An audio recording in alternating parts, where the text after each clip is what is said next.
नमस्कार। Baliapal block भिकागड़िया grammar वरिष्ठ व्यक्तित्व शतायु पुरुष महेश्वर महापात्र एकादश उपलक्षे अनुष्ठित श्रुतिसभा श्रद्धांजलि सभारे अतिथिगण मत प्रकाश करिसेंति जे से जड़े सरल निष्कपट परोपकारी मनीष थिले।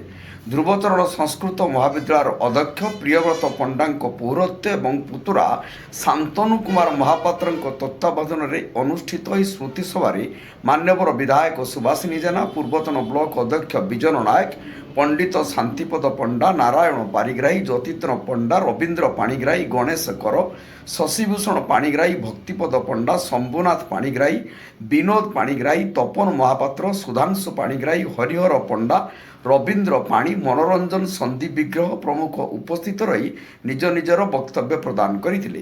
पुत्र कालीपद महापात्र, गौरीपद महापात्र, पूर्णचंद्र महापात्र, नवकृष्ण महापात्र समेत परिवार वर्ग आत्मीय स्वजन उपस्थित रही एथिरे सहयोग करथिले। हेलो दोस्तों, मेरे चैनल को लाइक सब्सक्राइब जरूर करना